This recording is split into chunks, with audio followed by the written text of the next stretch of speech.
So we're picking up in chapter 20 with the descent toward war. And in the 1920s, there appeared to be a time of peace. The League of Nations was in existence. There were like 50 or 60 nations that were a part of this. And again, the League of Nations was an international group of nations that agreed to not go to war. Basically, they agreed to, if they had a conflict, they would sit down and peacefully discuss it rather than going to war to solve the problem. Furthermore, Germany even agreed not to use force, only diplomacy to solve problems, and they accepted their border with France. Not to mention the Kellogg-Briand Pact, which basically said we are ruling out war as an option to solve conflict, and that was signed by 15 nations. Nevertheless, the descent toward war. So the Great Depression rocked the West, and by the 1930s, the USSR, the Soviet Union, or Russia, Germany, Italy, and Japan all had dictators. They all had national planning, and they were all building up their militaries. And honestly, the only way for them to justify military spending was to continue conquering more territory. So in 1931, in Japan, under the influence of the zaibatsu, or the wealthy business elites, and the military, Japan seized Chinese arsenals in Manchuria and began to overtake the region. And they justified this by blaming China for the murder of some Japanese officer and for boycotting Japanese goods. So by 1932, Japan ruled Manchuria as an independent state, and they put the last Chinese emperor who had been deposed back on the throne, and his name was Puyi. Anyway, he was back on the throne. So in 1936, 2 prime ministers, 1 finance minister, and 1 important banker were all assassinated for speaking out against militarism in Japan. So basically, they spoke out that they disagreed with the building up of military arms in Japan and were assassinated.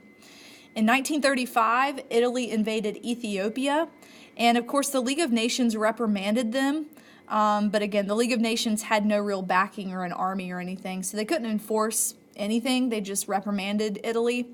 And so Italy then withdrew from the League of Nations. And the League was completely discredited because there was nothing they could do to stop Italy or Japan from conquest. So the Spanish Civil War. This broke out in 1936, and the country had pretty much been in turmoil since their king had been deposed in 1931. Since 1931, the clergy, or the religious leaders, the military, the business elites had all been fighting for power. And so an election was held in 1936, and the leftists won. And the rightists, who were led by a guy named Francisco Franco, that's a C and then an O, Francisco Franco began an insurrection that led to civil war. And he was able to dominate the Civil War partly with the support of Hitler. And Hitler actually used this Civil War to test out his airplanes. Most of them just carried troops at this time. But Franco bombed and destroyed the unarmed city of Guernica. And this is memorialized by a painting by Pablo Picasso, probably his most famous, and probably the most famous anti-war painting in history. It depicts anguish, pain, and the suffering of humans and animals during this bombing. But the Spanish Civil War continued for 3 years. 600,000 people died, and Franco's victory in this war established a dictatorship that lasted for 40 years until he died in 1975. So, Japan invades China. So, 1937, Japan invaded Manchuria. Again, they justified this by saying that China had killed a Japanese officer.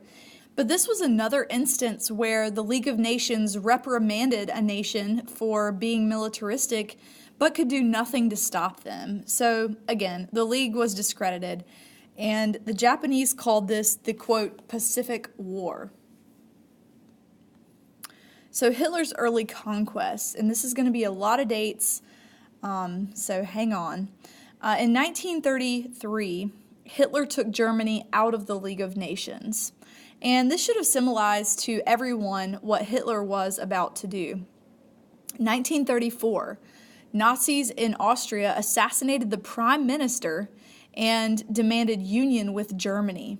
And this was actually prevented by Mussolini, who stationed troops along the Austrian border. So a year later, 1935, Hitler begins to rearm Germany. If you think back to the Treaty of Versailles, one of the stipulations, or one of those little bullet points, was that Germany had to greatly reduce their arms. Their standing army had to be cut down to like 100,000 people. So he, at this point, was defying the Treaty of Versailles that had ended World War I. In 1938, with Mussolini's approval, Hitler then annexed Austria. In 1939, Germans then took Czechoslovakia after they first took the Sudetenland from Czechoslovakia, which had previously belonged to them. So August 23rd, 1939, to everyone's surprise, Germany and the USSR, or the Soviet Union, sign a non-aggression pact. And everyone was shocked by this. Germany and Russia had been on opposing sides during World War I. But there was a secret protocol of the treaty that Germany and the USSR would divide and conquer Poland. So a few days later, 1939, September 1st, 1939, the Germans invaded Poland. 2 days later, Britain and France declared war on Germany. So World War II, 1939 to 1945. So within a month of the declaration of war on Poland, the Germans had them defeated. And the Germans took the western side of Poland, and the USSR took the eastern side of Poland, and Latvia, and Estonia, and Lithuania. And despite a declaration of war, Britain nor France took immediate military action. They waited a little bit. So the war in Europe. Again, a rapid fire of dates. I'm so sorry for that. In April of 1939, Germany invaded Norway. The next month, in May 1939, they then invaded Belgium, Luxembourg, the Netherlands, and France. A month later, June 1939, France surrendered to Germany, and this was the shock to the world that France, a relatively strong nation, would so quickly fall to its knees at the threat of Germany. So the summer of 1940, Hitler pretty much had continental Europe, and so he wanted Great Britain. So he began to bomb Great Britain. And by this point, Neville Chamberlain had been replaced by Winston Churchill as the Prime Minister of Great Britain. And Churchill was a strong leader who gave a blood-stirring speech. And despite heavy losses, 20,000 people in London alone, the British held firm because of the Royal Air Force, or the RAF. Not to mention the invention of the radar and success in cracking German codes. So by the end of 1940, Hitler pretty much gave up on the Battle of Britain. But this was like 8 months of nonstop bombing of London. In June 1941, Hitler surprised everyone when he broke his non-aggression pact with the USSR and invaded the USSR, despite the fact that Great Britain had warned them that Hitler would turn his back on them, and he did. So Stalin finally launched a counterattack and relieved Moscow, forcing the Germans to retreat, just as Napoleon had, because of the counteroffensive and because of the Russian winter. There are pictures all over the internet of people freezing to death because they couldn't handle the Russian winter. So in 1941 to 1942, the British fought the Italians and the Germans in North Africa, keeping in mind Italy had seized Egypt and Libya. And then in 1942, Hitler's men took Stalingrad in Russia. So the war in the Pacific. So we're shifting to the east here. So in 1937, There was a clash between Chinese and Japanese troops at Marco Polo Bridge near Beijing. And the Japanese were thinking, hey, this is going to be a quick victory. So they launched a full-scale attack on Nanjing.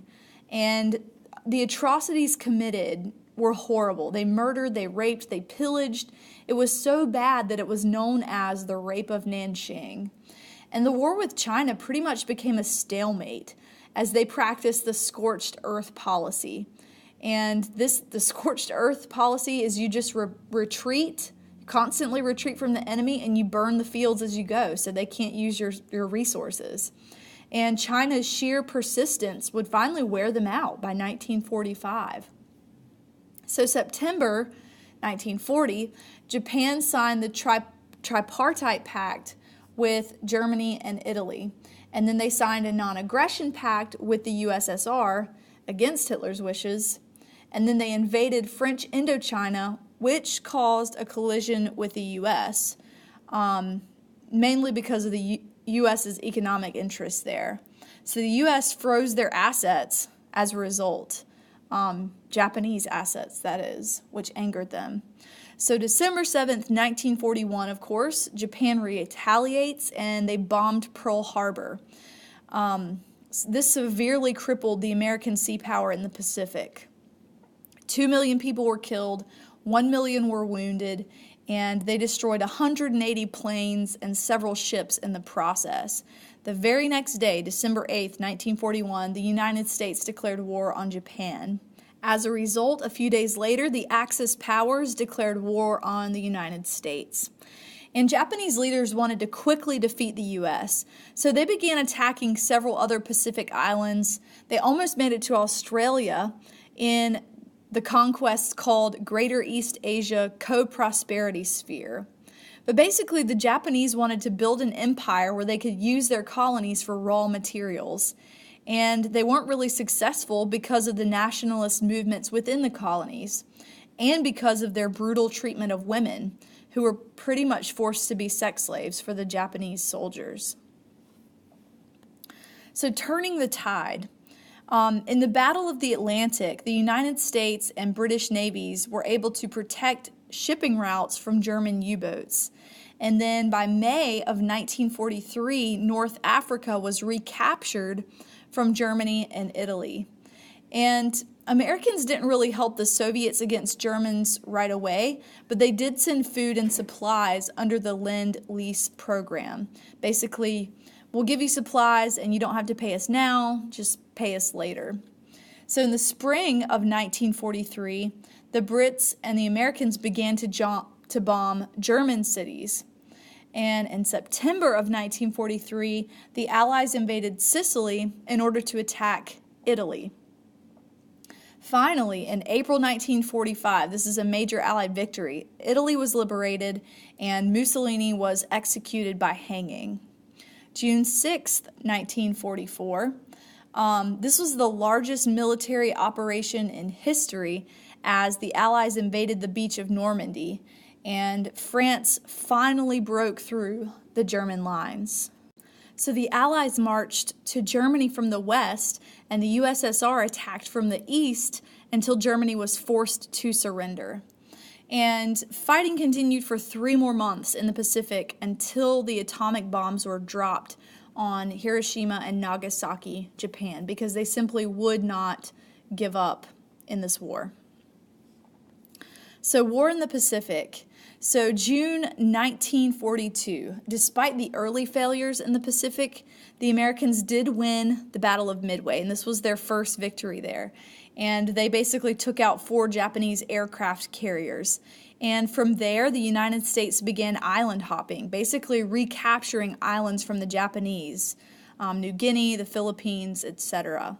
In spring of 1945, they captured Okinawa, and then in March 1945, they began firebombing Japanese cities. And at first, the Japanese thought that the Americans would grow war-weary and stop, but they kept on fighting, and they demanded unconditional surrender. The firebombing intensified, and on a single day, March 9th, 1945, 84,000 people died. 41,000 were injured, and 267,000 buildings were destroyed. Still, they would not surrender. So August 6th, 1945, the United States dropped the atomic bomb on Hiroshima. And then a couple days later, August 9th, 1945, the U.S. dropped the atomic bomb on Nagasaki.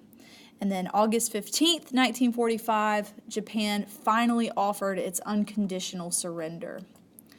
So we'll go ahead and bring this video lecture to an end, and we'll pick up in the next video looking at the effects of the war.